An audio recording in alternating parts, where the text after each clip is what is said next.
que asuman que sean un verdadero cuento. Y esta es un cuento desde la primera hasta la última imagen, maravillosa imagen con la que concluye la película, y yo creo que ese tono de cuento, que creo que es algo que siempre ha gustado mucho a Rafael Azcona y al propio José Luis Cuerda, con ese aspecto de fábula en el que quizás los árboles no hablen, pero están muy presentes dentro de la historia, y Cuerda y la fotografía magnífica de Javier Aguirre Sarobe lo refleja extraordinariamente bien, ¿no? Y lo segundo que yo me gustaría destacar, porque nunca se les destacará suficientemente, es el magnífico reparto que tiene esta película, sobre todo con los característicos. Y no voy a hablar de Alfredo Landa o de Tito Valverde, particularmente de Alfredo Landa, que me parece, y habrá ocasión en el coloquio, una interpretación sencillamente prodigiosa. Pero insisto que ese cuento, ese tono de fábula, ese tono de cuento suspendido en el tiempo, pero con unas ciertas connotaciones, en la que todo va fluyendo muy lentamente, en la que todo aparece y desaparece como por arte de magia, dota a la película de un encanto especial que transmite alegría y melancolía, una mezcla que está presente en cualquier cuento, desde los que nos contaban nuestras madres o nuestras tías en nuestra infancia. Bueno, pues muy bien, han visto ustedes que a todos nos gusta muchísimo esta película. A nivel personal puedo decirles que tuve la suerte de poderla ver en una ocasión en el año 1988 en Nueva York, una semana de cine español en Nueva York, y el público era absolutamente neoyorquino, no estábamos prácticamente más que media docena de españoles. El éxito fue apoteósico, prácticamente cada vez que Alfredo Landa abría la boca, o Tito Valverde o cualquier otro de los actores, la gente se reía y aplaudía continuamente. Creo que es un gran homenaje a Wenceslao Fernández Flórez, que con el paso del tiempo se ha ido convirtiendo en uno de los grandes escritores del siglo XX y de parte del XIX, porque nació en el XIX. Y creo además que esta obra en particular, él había sido adaptado al cine con El malvado Carabel, con Volvoreta, con Los que nos fuimos a la guerra, pero a mí me parece que donde da la medida de su gran creatividad es precisamente en El bosque animado, que se aleja mucho de su obra. Era un hombre incluso ácido, muy sarcástico, pero en esta obra yo creo que la gracia y la ironía se aunan perfectamente sobre un fondo de amargura, que es lo que persiguió a lo largo de todos los años. Gracias al trabajo de José Luis Cuerda, de Aguirre Sarobe, de Rafael Azcona, de unos actores espléndidos, creo que nos podemos llevar para siempre el mejor Wenceslao Fernández Flórez. Espero que les guste mucho la película y no dudo que vamos a tener un coloquio estupendo. Bueno, pues aquí estamos naturalmente después de haberlo pasado de maravilla con El bosque animado, que como decía al principio es una película muy reciente, del año 1987.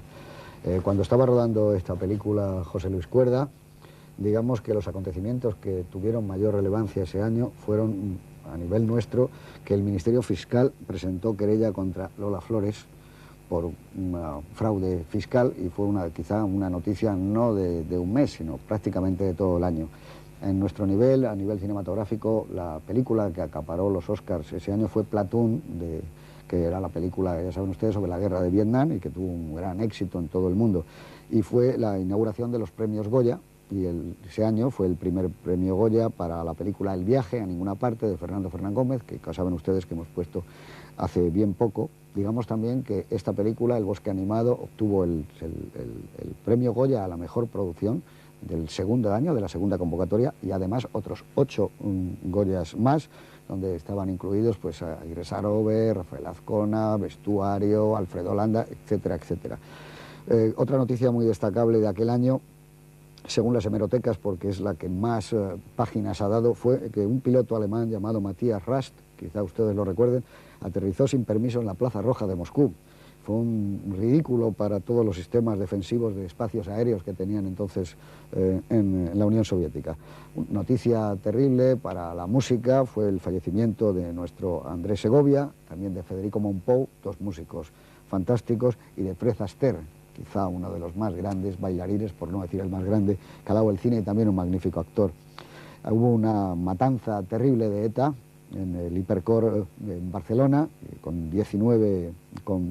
15 muertos. Fue el 19 de junio de ese año, en un barrio obrero de San Andreu, y fue quizá la noticia más triste de todo el año.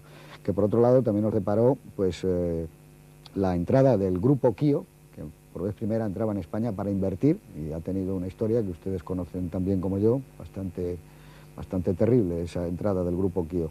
Fallece Gerardo Diego, fallece también Pola Negri, el director John Huston, el actor Lee Marvin, fue evidentemente un mal año para el cine. También el director Clarence Brown y Mervyn LeRoy, y además Bob Fosse, o sea que fue un año tremendo. Digamos que eso se compensa con que Federico Mayor Zaragoza fue elegido como director general de la UNESCO, y el premio Nobel de Literatura de ese año fue para un norteamericano de nacimiento soviético, Joseph Brodsky.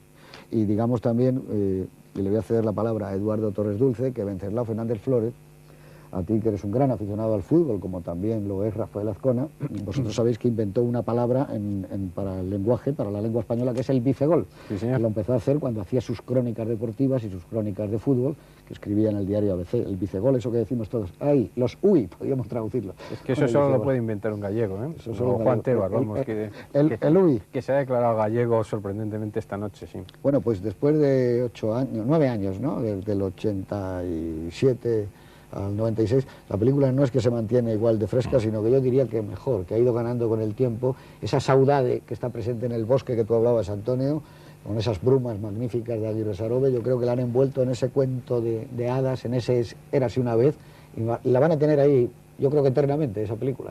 Sí, yo creo que el gran mérito de las grandes películas es que son intemporales, o sea que la prueba del algodón, diríamos, la prueba del paso del tiempo es el juicio casi final de una obra artística, ¿no? Y en este caso, en el caso de El bosque animado, pues el paso del tiempo, tampoco mucho tiempo, digamos, en este aspecto, ¿no? Casi 8 o 9 años, pues la hace que se mantenga con absoluta frescura, ¿no? La película, ya podemos entrar en algunos detalles.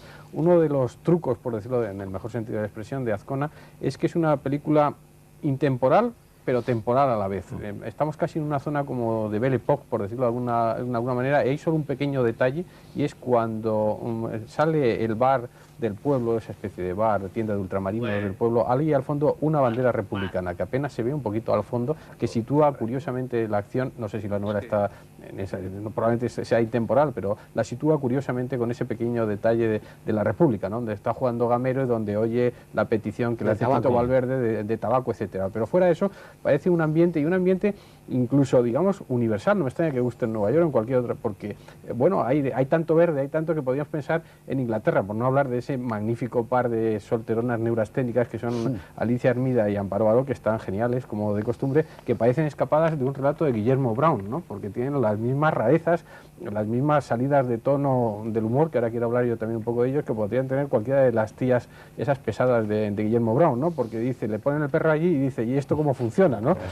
Unas salidas magníficas, que creo que ahí está buena parte del humor que Azcona heredó y pues formó parte de La Codorniz, es decir, que está ahí el humor de Miguel Miura, con toda esa parte de sentimentalismo, con esa parte de ternura, con esa parte de acidez, un cóctel explosivo, pero muy efectivo, ¿no? Y está recorrida toda la película por ese penetrante humor, esa observación y a la vez esa suspensión en el tiempo, que yo creo que favorece las cosas, ¿no? Casablanca está suspendida también en el tiempo, ¿no? Y esta es una película bastante suspendida en el tiempo, aunque el espacio geográfico, el espacio de la referencia a Galicia, el espacio del bosque de Cecebre, sea un espacio geográficamente muy bien definido, es decir, que se ven perfectamente la diversa situación, ¿no? Pero ese microcosmos del bosque pues da un empaste especial a la película, y no me extraña que, como tú dices, la película cuando se vuelve a ver al cabo de 7, 8, 9 años, y probablemente cuando se vea dentro de 20 o 30 años, está todo tan bien conjuntado que pervive sin ninguna pega. La película es tan fluida, tan divertida, tan emocionante, tan melancólica a la vez,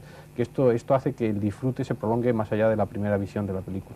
Sí, yo estoy muy de acuerdo con Eduardo, porque efectivamente el territorio está muy acotado, es la Galicia rural de una época además muy determinada, se ve claramente en los usos, en las costumbres. Luego vamos a entrar en algunos de los diálogos y de las actuaciones de los personajes, pero podía ser trasladada a cualquier otro lugar, porque efectivamente ese ambiente de cuento hace que sea universal la narración, que se refiera a un espacio concreto y que al mismo tiempo, ahora vista la película pues unos cuantos años después, sigue teniendo la misma vigencia y la misma validez que cuando se estrenó, y va a seguir así muchísimo tiempo. Y luego creo que el hecho de que esté trufada de humor y de sarcasmo al mismo tiempo, porque hay momentos crueles incluso en la película, bueno, eso le da un ambiente muy especial del bosque, con las brumas de Aguirre Sarobe y con esa luz muy especial que siempre se mantiene pues en un tono muy bajo, excepto en el momento en el que vuelve Ermelinda la primera vez. Allí hay un juego que a mí me gusta mucho en la película,